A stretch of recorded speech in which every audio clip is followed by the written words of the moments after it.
দূরে এক সবুজে ঘেরা গ্রাম, নাম সোনাঝুরি গ্রাম। এই গ্রামে মাটির ঘর, খড়ের চাল আর নদীর হাওয়া। এই গ্রামেই থাকে গরিব চাষি নওরাত মণ্ডল। বাইরে শান্ত, ভেতরে ঝড়, নওরাতের জীবন। এক ঘর, এক উঠোন, কিন্তু দুই সংসার। নওরাতের দুই বউ, কুসুম আর মায়া। কুসুম হিংসায় ভরা, মায়া সহনশীল। প্রতিদিন সকালে শুরু হয় ঝামেলা। মায়া চুপ থাকে আগুন না বাড়ানোর জন্য। ভোর হলেই মাঠে যাই, মাটি চষে ধান ফলাই। ঘরের কষ্ট মাঠের কষ্টের চেয়েও বেশি।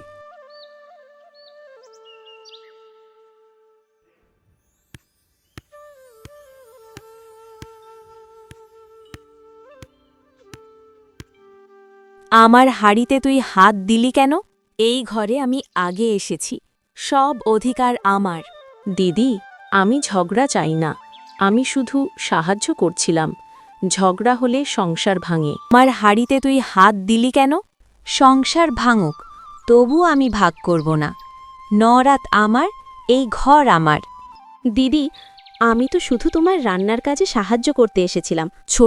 ছোট বউয়ের মতো থাকবে, একদম অধিকার আদায় করার চেষ্টা করবে না।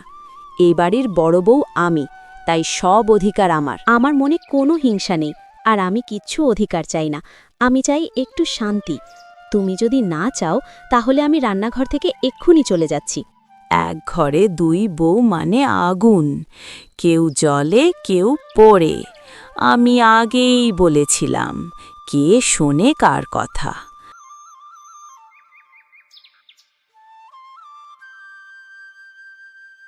কই গো, বাইরে এসো।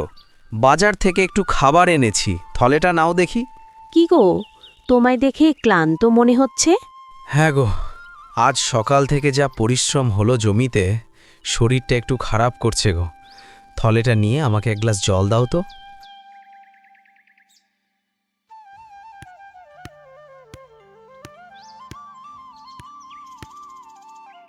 এ কি, আমি ঘরের বড় বউ থাকতে তুমি ওর হাতে ওর পছন্দের খাবার এনে দিলে? এটা তুমি একদম ঠিক করলে না। আমি কি তাহলে এবারের কেউ না? তুমি আমার হাতে না দিয়ে ছোট বউয়ের হাতে তার পছন্দের খাবার দিলে? এটা আমি মেনে নেব না। আরে তুমি এভাবে ঝগড়া করছো কেন? তুমি চুপ করো। আমি খাবারগুলো সবার জন্য এনেছি, আমি কি ওর জন্য একা এনেছি? তুমি সব সময় ওর পক্ষ নাও, আমার চোখে কিছুই পড়ে না। দেখো, এমনভাবে তোমরা ঝগড়া করো না। আমার শরীরটা একেবারে খারাপ, আমাকে এসব ভালো লাগছে না রোজ রোজ। এবার চুপ করো। দিন যায়, মাস যায়, হিংসা কমে না। একদিন ভয়ানক ঘটনা ঘটে। চাষির ছোট বউ মায়া রোজকার মতো মাঠে যাচ্ছিল চাষির জন্য খাবার নিয়ে। সে মাঠে গিয়ে দেখে চাষি অক্লান্ত পরিশ্রম করছে। সেটা দেখে চাষের বউ মায়ার ভীষণ কষ্ট হয়। মায়া প্রায় সময় চাষির কাজে হাত লাগায়, কিন্তু এখন বড় বউয়ের কারণে সেটাও পারে না। কই গো, খেতে এসো, আমি তোমার জন্য খাবার এনেছি। খাবারটা খেয়ে নাও, বেলা গড়ে আসছে। হে গো, তুমি এসেছো? বড্ড খিদে পেয়েছে, খাবারটা বারো দেখি। সকাল থেকে যা পরিশ্রমটা হচ্ছে, খিদের জ্বালায় আর দাঁড়াতে পারছি না ঠিকমতো। তুমি বসো, আমি তোমার জন্য খাবার বেড়ে দিচ্ছি। তোমাকে দেখে আমার সত্যিই মায়া লাগছে।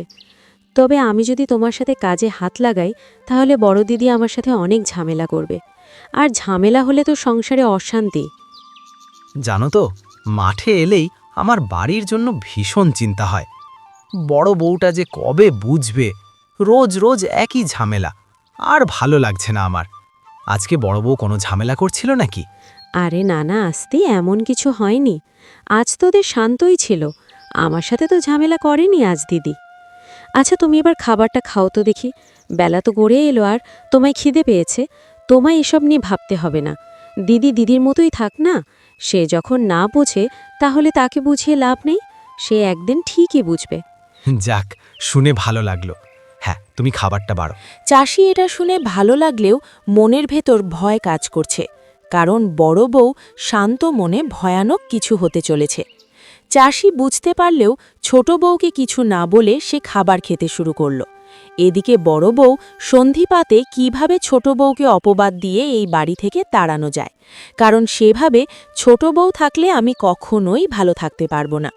না না, যে করেই হোক আমাকে ছোট বউকে বাড়ি থেকে বের করতেই হবে। ওই ছোট বউ মায়া আমার শান্তির ঘুমটাই কেড়ে নিয়েছে। ওই মেয়েকে আমি বাড়িতে কিছুতেই রাখব না। যেদিন থেকে এসেছে আমার সব জিনিসে অধিকার বসিয়েছে। কি করলে ওকে বাড়ি থেকে বের করা যায়? কিছু একটা করতেই হবে আজ। আজ আর নয়, অনেক হয়েছে। পেয়েছি। সে তার আলমারি থেকে গহনার থলেটা নিয়ে ছোট বউয়ের রুমের দিকে যায়। আর তো রেহাই নেই মায়া, তোকে বাড়ি থেকে বের হতেই হবে। আর তোর নিস্তার নেই। এই তো ছোট বউয়ের রুমে চলে এসেছি। এবার যে কোনো একটা জায়গায় গহনার থলেটা রেখে দিই, তাহলে আমার কাজ শেষ। তারপর এই বাড়িতে সারা জীবনের মতো রাজ করব আমি। আর কেউ বাধা দিতে আসবে না, পথের কাঁটা দূর হয়ে যাবে। এ কি সর্বনাশ হলো আমার! আমার সব শেষ হয়ে গেল। আমার মায়ের শেষ সম্বলটুকু হারিয়ে ফেললাম আমি। এ কি? তুমি এভাবে কান্না করছো কেন? কি হয়েছে তোমার? কেউ কি কিছু বলেছে? কি হলো? কান্না করবে নাকি আমায় বলবে কি হয়েছে? দাঁড়াও, আমি বলছি সব। বিয়েতে যে মা বাবা গয়নাগুলো দিয়েছিল, সেই মায়ের দেওয়া গয়নাগুলো আজ বাড়িতে নেই। আলমারি খুলে দেখি আমার গয়নাগুলো সব হারিয়ে গেছে। আমার সন্দেহ ছোট বউ। আমি চাই তার বাড়িটা একটু ভালো করে দেখাবো। বলা যায় না, সে আমার হিংসে করে গয়নাগুলো নিয়ে নিতেও পারে। আচ্ছা, তাই হোক, ছোট বউ রুমটাই দেখা যাক। তোমার যখন অতই সন্দেহ ছোট বউকে নিয়ে। আরে আরে, ওই খাটের তলাকায় দেখো, ওখানে আমার গয়না থাকবে। ওই তো আমার গহনার থলেটা খাটের তলায়। আমি জানতাম এই লোভী মেয়েটাই নেবে, কারণ তার মা বাবারা তো তাকে কোনো গহনাই দিতে পারেনি। কিরে ছোট, আমি জানি তুই আমার হিংসে করিস, তাই বলে এমনটা করবি আমি ভাবতে পারিনি। আরে দিদি, তুমি এটা কি বলছো?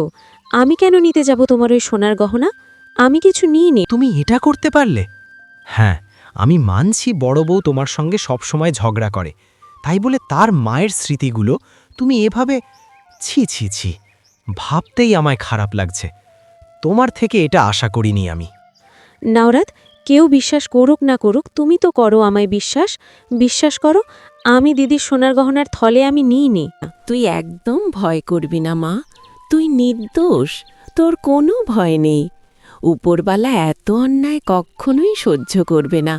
আমি জানি ওকে অপবাদ দিচ্ছে। কিরে ছোট, আমি জানি তুই আমার হিংসে করিস, তাই বলে এমনটা করবি আমি ভাবতে পারিনি। থামো বড় বৌমা, অনেক হয়েছে, আমায় বলতে দাও এবার। তোমার অন্যায় আর এবার কেউ সহ্য করবে না। আমি তো নিজের চোখে দেখলাম তুমি তোমার আলমারি থেকে গহনা বের করে ছোট বৌমার ঘরে রাখলে। তুমি কি মানুষ? এত নিষ্ঠুর কেন তুমি? একটা ভালো মানুষকে এভাবে অপবাদ দিচ্ছ?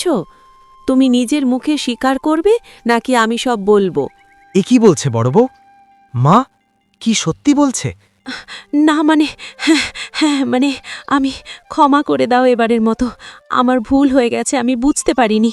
আমি চেয়েছিলাম ছোট বউ থাকলে আমি কখনোই শান্তিতে থাকতে পারবো না, তাই ছোট বউকে আমি তাড়ানোর জন্য এই প্ল্যানটা করেছিলাম।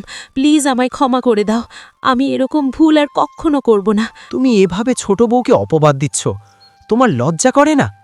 আমারই ভুল, তোমাকে বিশ্বাস করে ছোট বউকে উল্টো পাল্টা বলা। আমার ভাবা দরকার ছিল, ছোট বউ এ কাজ করতেই পারে না। ছোট বউ যেদিন থেকে বাড়িতে এসেছে সেদিন থেকেই তুমি তার সাথে সবসময় ঝগড়া করো। ঝগড়া হয় এটার মানলাম আমি, তাই বলে তাকে এভাবে অপবাদ দিয়ে বাড়ি থেকে তাড়াবার চেষ্টা করছো? ছি বড় বউ, তুমি এতটা নিচে নেমে গেছো, আমি কল্পনা করতে পারিনি। আর তোমার কোনো কথা আমি শুনতে চাই না। এক্ষুনি বাড়ি থেকে বেরিয়ে যাও আমার চোখের সামনে থেকে। আর কখনোই বাড়িতে আসবে না। যে নিজের স্বার্থের জন্য অন্যকে অপবাদ দেয় সে কখনো ভালো হয় না। তোমাকে বাড়িতে আমি আর এক মুহূর্ত দেখতে চাই না, বেরিয়ে যাও। আমি জানতাম সত্য একদিন ঠিকই সামনে আসবে। উপরবেলা কখনোই এত অত্যাচার, এত অন্যায় সহ্য করবে না। আজ আমার নিজের ভুলের কারণে বা সব কিছু হারিয়ে ফেললাম। আর নিজের ভুল স্বীকার করলেও তাকে আর কোনো ক্ষমা করে না, তাই তাকে বাড়ি ছাড়তে বাধ্য হয়। তো বন্ধুরা, তোমাদের এই ভিডিওটা কেমন লাগলো? ভালো লেগে থাকলে ভিডিওর সাথে লাইক দিয়ে চ্যানেলটিকে সাবস্ক্রাইব করে যাও। আর এরকম আরও নতুন নতুন গল্প পেতে নোটিফিকেশনটা অন করে দাও। আর একটা সুন্দর কমেন্ট করে যাও নেক্সট ভিডিও দেখার জন্য।